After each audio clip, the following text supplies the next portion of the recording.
Imaginez un pays, un seul territoire, une seule nation, et pourtant, à l'intérieur, deux mondes bien distincts, quasi parallèles, qui ne se croisent presque jamais. C'est la thèse, assez provocante on peut le dire, du géographe Christophe Guilluy sur la France d'aujourd'hui, et on va la décortiquer ensemble. C'est ça, le grand paradoxe français. D'un côté, on a des indicateurs qui sont au vert, des entreprises au top, une richesse par habitant parmi les plus hautes du monde, et de l'autre, des tensions sociales quasi permanentes, une défiance politique qui bat des records, et des votes qui surprennent tout le monde. Alors, comment est-ce qu'on peut expliquer ça? Pour bien comprendre cette fracture, voilà le chemin qu'on va suivre. D'abord, on va définir ce que sont ces deux France. Ensuite, on verra qui sont les gagnants du système et qui est cette fameuse majorité oubliée.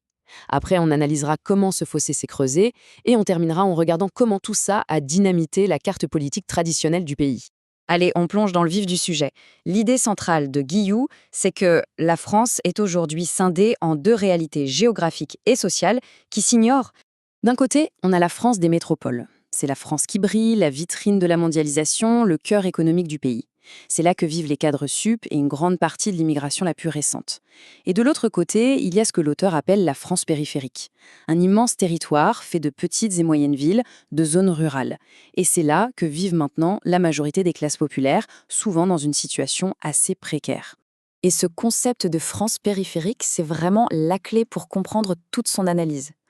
Attention, ce n'est pas juste la campagne contre la ville, non, c'est un espace social et géographique qui rassemble quand même 60% de la population française.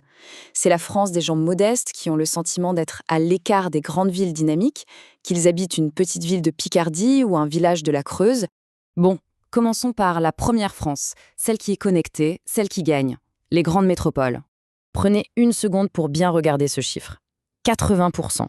Ça veut dire que 4/5 de toute la richesse créée en France le sont dans une poignée de grandes villes. C'est une concentration de puissance économique assez folle et c'est vraiment le cœur du problème. Et ce modèle, il a des règles bien précises. Les métropoles se sont spécialisées dans les boulots de pointe.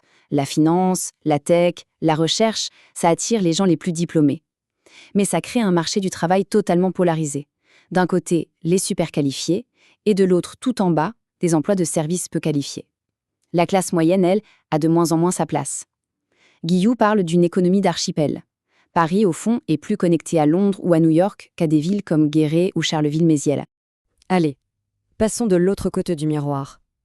Loin de l'agitation des grandes villes, c'est quoi la réalité pour la majorité des gens? Et là, voilà le chiffre qui fait mal. On a vu que 80% de la richesse est produite dans les métropoles, là où ne vit qu'une minorité de la population. À l'inverse, 60% des Français, donc la majorité, vivent en dehors de ces zones de prospérité. L'équation de la fracture, elle est là. Ces chiffres y parlent d'eux-mêmes. Ils montrent bien le fossé. Regardez.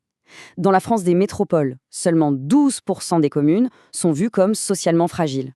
Maintenant, si on regarde la France périphérique, ce chiffre explose à près de 75%. C'est pareil pour la population. Plus de 72% des habitants des territoires fragiles vivent dans cette France périphérique. La précarité, en fait, n'est pas répartie au hasard, elle est concentrée géographiquement. Et il faut bien le dire, toute cette analyse vient d'un livre qui a vraiment fait l'effet d'une bombe dans le débat public, La France périphérique de Christophe Guilloux. En mettant des mots et des cartes sur un malaise que beaucoup ressentaient, ce livre a rendu visible une France que certains ne voulaient plus voir. Mais alors, la grande question c'est, comment on en est arrivé là? C'est quoi le mécanisme qui a créé cette séparation? En fait, c'est une sorte de réaction en chaîne. D'abord, les métropoles attirent les emplois les mieux payés. Ça provoque une gentrification massive et les prix de l'immobilier s'envolent. Et là, c'est le point crucial. Les classes populaires, les ouvriers, les employés, ils n'ont tout simplement plus les moyens de vivre en ville. Résultat, ils sont obligés d'aller s'installer de plus en plus loin dans cette France périphérique, et en faisant ça, ils se coupent des zones d'emploi les plus dynamiques. Cette citation de Guilluy, elle tape en plein dans le mille. Avant, les classes populaires étaient au cœur des usines, de la production de richesses.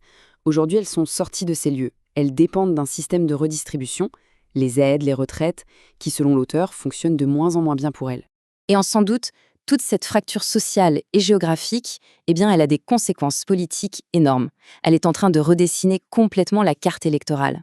Selon cette analyse, le vieux logiciel politique est complètement dépassé. La vieille opposition entre la gauche et la droite, qui a rythmé la vie politique pendant des dizaines d'années, ça ne veut plus dire grand-chose. Ça ne colle plus à la réalité du pays. Les vraies lignes de fracture sont ailleurs. Alors là, ce graphique, il est sans appel. Il montre un fossé politique radical qui suit exactement la fracture sociale. Aux élections européennes de 2014, le Front National a fait presque la moitié des voix chez les ouvriers et plus de 40% chez les employés. Et chez les cadres, qui vivent surtout dans les métropoles, à peine 12%.